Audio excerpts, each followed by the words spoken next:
There are many extreme religious practices and rituals out there, but there may be none more extreme than the Buddhist monk practice of Shokusenbutsu. This brutal ritual was created in 835 AD, and since then, over 1,000 years, countless monks have tried to do it. However, only 24 have ever actually been successful.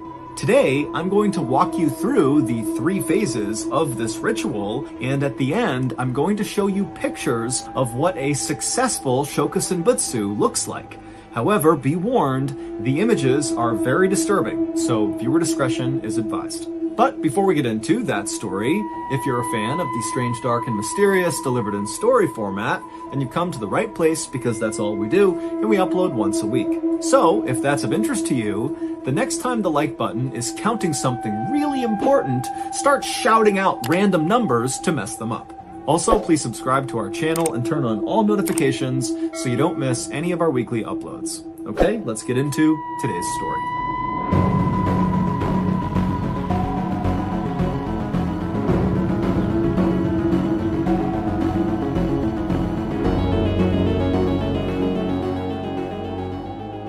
Buddhists believe that human life is a constant cycle of birth, suffering, and then death. And then you're reborn, you suffer again, you die again, over and over and over again, forever, unless you're able to achieve enlightenment, or nirvana as it's called. However, no one really knows what nirvana actually is, what it looks like, what it feels like, where it is. Buddhists will say that the only way to actually understand nirvana is to experience it yourself. It's kind of like trying to describe to someone what chocolate tastes like. You can use any number of superlatives to describe the flavor, but until that person bites a piece of chocolate, they won't really fully understand it. And so, the goal of all Buddhists is to try to attain nirvana.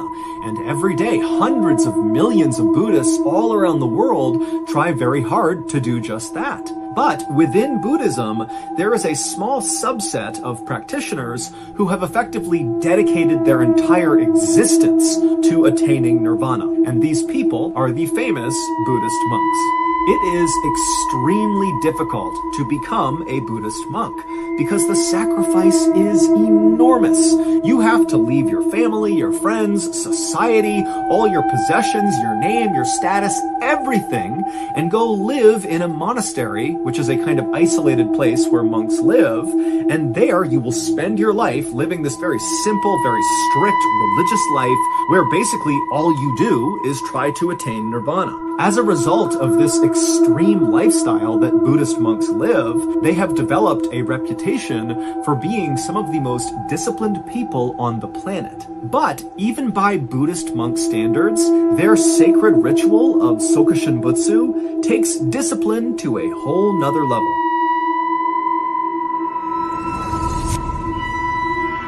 Last week, our company decided that we needed to hire a graphic designer, and so I got tasked with finding candidates. Now, I got no idea how to do that, and so naturally, I went on Google and I looked up, where can I find good graphic designer candidates?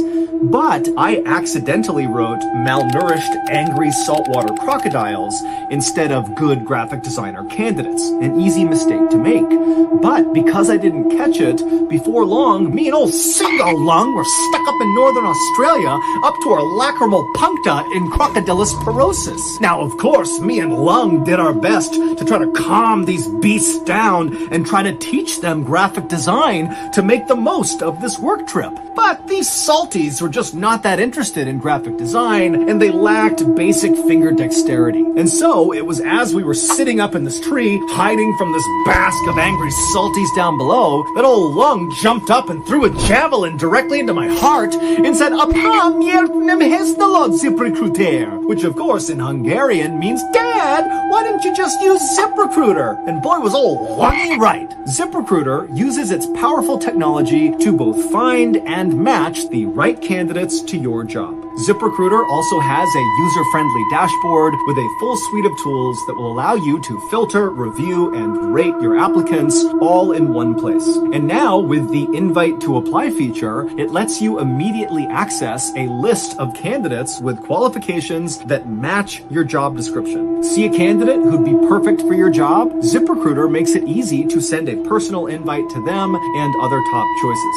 See how much easier hiring is with ZipRecruiter, which is the #1 rated hiring site according to G2 satisfaction ratings as of January 1st, 2022. 4 out of 5 employers who post on ZipRecruiter get a quality candidate within the first day. And now you can try ZipRecruiter for free by going to ZipRecruiter.com/MrBallin. Again, that's ZipRecruiter.com/MrBallin. ZipRecruiter, the smartest way to hire. Okay, back to the story.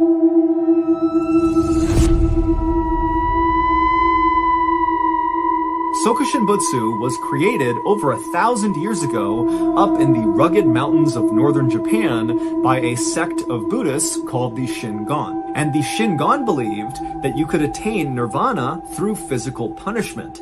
And out of that idea was born the incredibly brutal Sokushinbutsu ritual. In short, Buddhist monks can choose to participate in this ritual, and if they successfully complete it, they might attain nirvana. But they won't know until the ritual is over. Meaning it's kind of like a big gamble.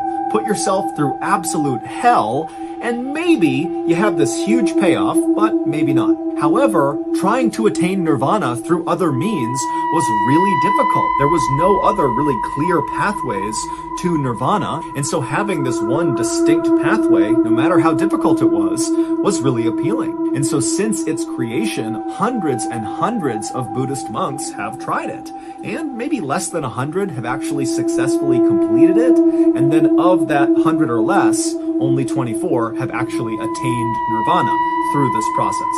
The instructions for Sokushinbutsu are actually quite simple. There are 3 phases. Phase 1 is called Moku Jikagayo, which roughly means tree-eating training, and it's primarily focused on the monk's diet. It takes 1,000 days to complete this phase.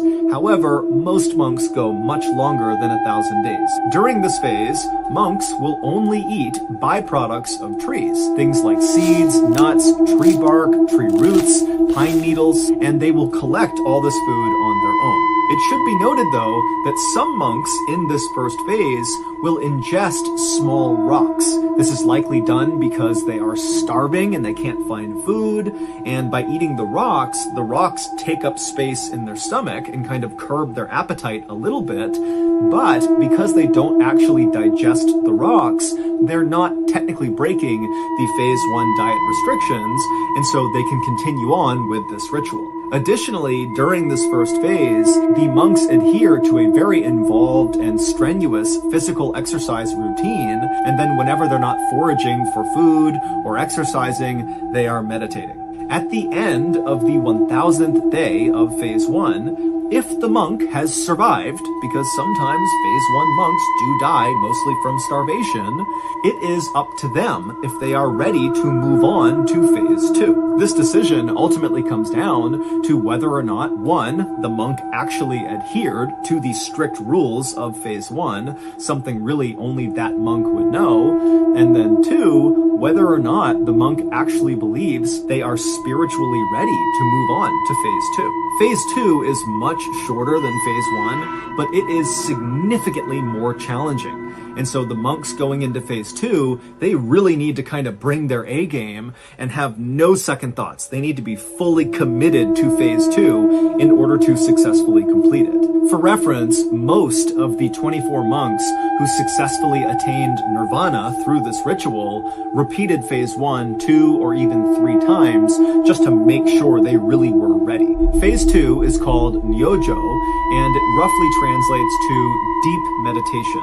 But a better way to think about what this phase entails is these monks need to enter into a sort of trance-like state, almost like an out-of-body experience, because what they're going to go through in this phase is so physically uncomfortable that unless you're able to kind of detach mentally, there's just no way to go through with it. And so during the second phase, the monks will sit down and meditate basically constantly for 100 straight days. And during that time, they don't eat any more tree byproducts or rocks. Instead, they have a liquid diet. They drink a little bit of salt water, and they drink a lot of a very particular kind of tea. The tea is made from Toxicodendron verniculum tree bark, which contains the same toxin in poison ivy. Meaning, for phase 2, you basically just sit alone by yourself for 100 days while simultaneously drinking a poisonous tea that causes a massive allergic reaction inside of your throat and stomach that causes an intense itching sensation inside of you that you cannot physically itch. Also, this poisonous tea gives you explosive diarrhea and it makes you vomit a lot. If you somehow manage to survive all 100 days of phase 2, and unfortunately many monks don't, you automatically move on to phase 3. Unlike phase 1, phase 2 never gets repeated, most likely because it almost certainly would be fatal to do so. Phase 3 is either the easiest or the hardest part of the Sokushinbitsu ritual, depending on how you look at it. It doesn't have a name like the other 2 phases, perhaps because so few people make it to this part of the ritual, but regardless, phase 3 definitely has a strict set of rules like the other 2 phases. The phase 3 monk has a small pine box that has no windows built just for them. It needs to be big enough that they can sit inside of it in the lotus pose, which is how they typically sit when they're meditating.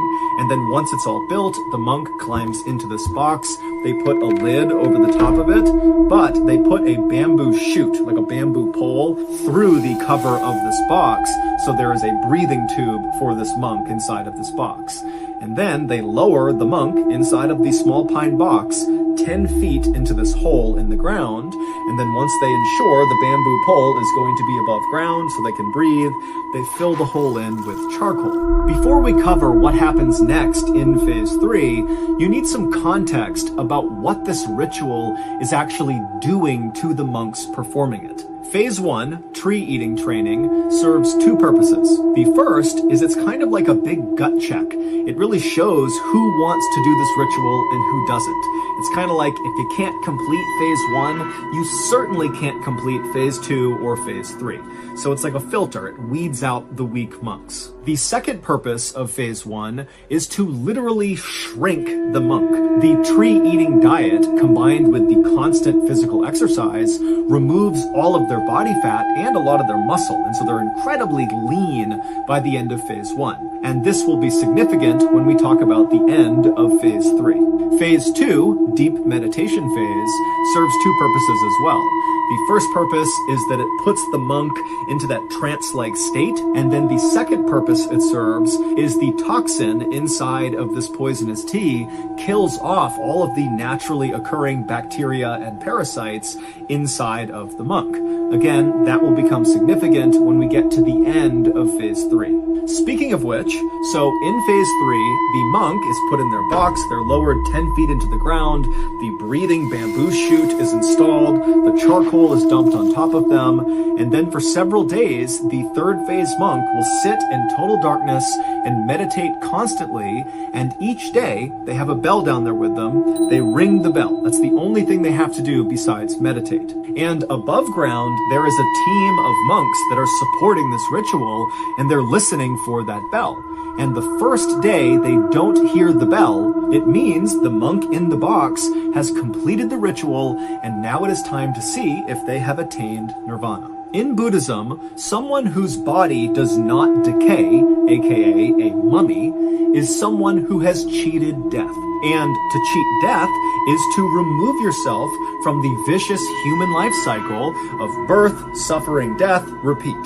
Meaning, becoming a mummy is a way to attain nirvana. And Sokushinbutsu is a self-mummification ritual. Phase 1 shrinks the monk's body, it removes their fat and muscle, it also removes a lot of moisture inside of their body, and their diet also withholds nutrients to all of the bacteria and parasites that naturally occur inside of their bodies. And so those bacteria and parasites that normally would play a big role in helping decompose your body after death begin to die off. And so the cumulative effect of phase 1 on these monks is that if they were to die at the end of phase 1, their decomposition would be drastically slowed. It wouldn't be mummy status, but it would be close. The phase 2 poisonous tea, that toxin that they're drinking, that kills off the remainder of the bacteria and parasites that did not die during phase 1. Also, all the vomiting and diarrhea completely dehydrates them, which aids in slowing down decomposition after death.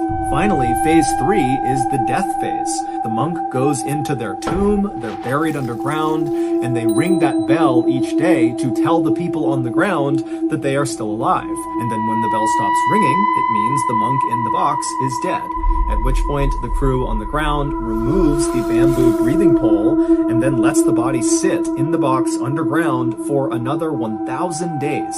And then after 1,000 days, they pull the box up, they lift the lid off, and if there is little to no signs of decay on their body, it means the self-mummification ritual worked, they're a mummy, they've attained nirvana, and now their body is holy. And so they're brought out of the box, they're dressed in robes, they're placed in the monasteries, and they are worshipped. As for the unlucky monks who get to the end of Sokushinbutsu, but are found to be decomposing inside of their box when they're brought back up again, they're just placed back inside of their pine box and buried, and they are not worshipped. Sokushinbutsu was made illegal in Japan in the late 19th century, but we know monks continued to practice it into the 20th century, and in theory, today, monks still might practice it in secret. So that's going to do it. If you got something out of today's episode and you haven't done this already, the next time the like button is counting something really important, start shouting out random numbers to mess them up. Also, please subscribe to our channel and turn on all notifications so you don't miss any of our weekly uploads. We have a podcast called the Mr. Ballin Podcast that puts out brand new podcast exclusive stories on Monday mornings, and on Thursday mornings we upload remastered versions of our best YouTube videos. Again, the podcast is just called the Mr. Ballin Podcast, and it's available exclusively on Amazon Music. Consider donating to our charity. It's called the Mr. Ballin Foundation, and it provides support to victims of violent crime as well as their families.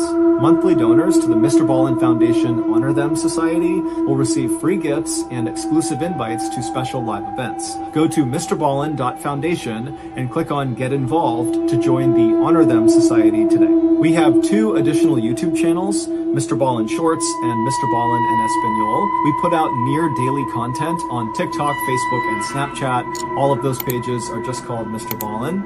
If you want to get in touch with me, please follow me on any major social media platform and then send me a direct message. My username is just @Mr. Ballin, and I really do read the majority of my DMs. To check out our merch, to join our Discord server, to see what events are coming up or what announcements are coming out of our studio, go to our brand new website, ballinstudios.com.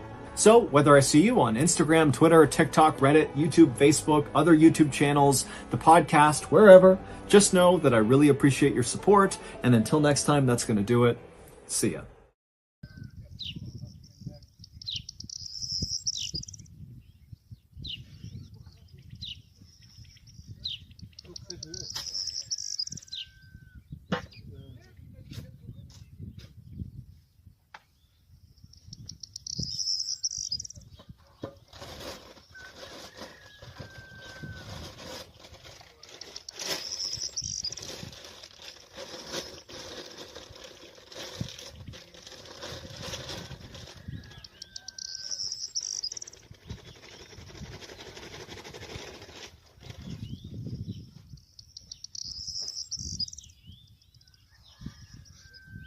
كاينة نركلو بحيلة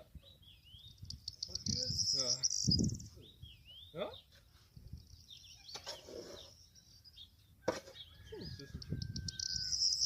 شوف انت غادي شنو غادي دير فيه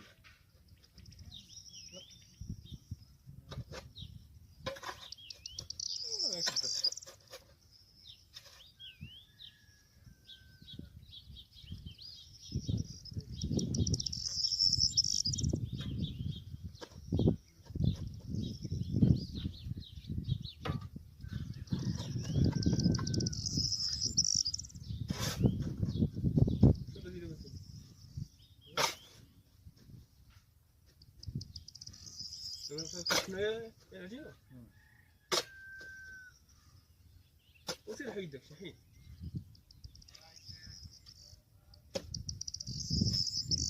صاحبي داكشي بعت لي مرضنا صاحبي جوج تخليك في الموطو تما وقلب نتاع البيضة تما هما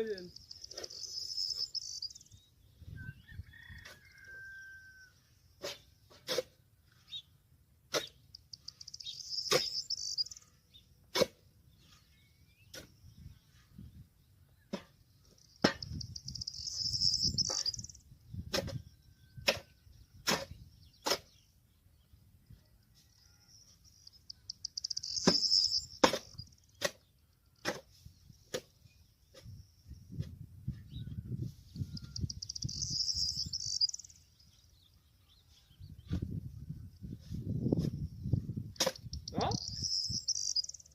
وهي صاحبي راه مشكلة صاحبي راه غادي نلقى ديال مو بلاتي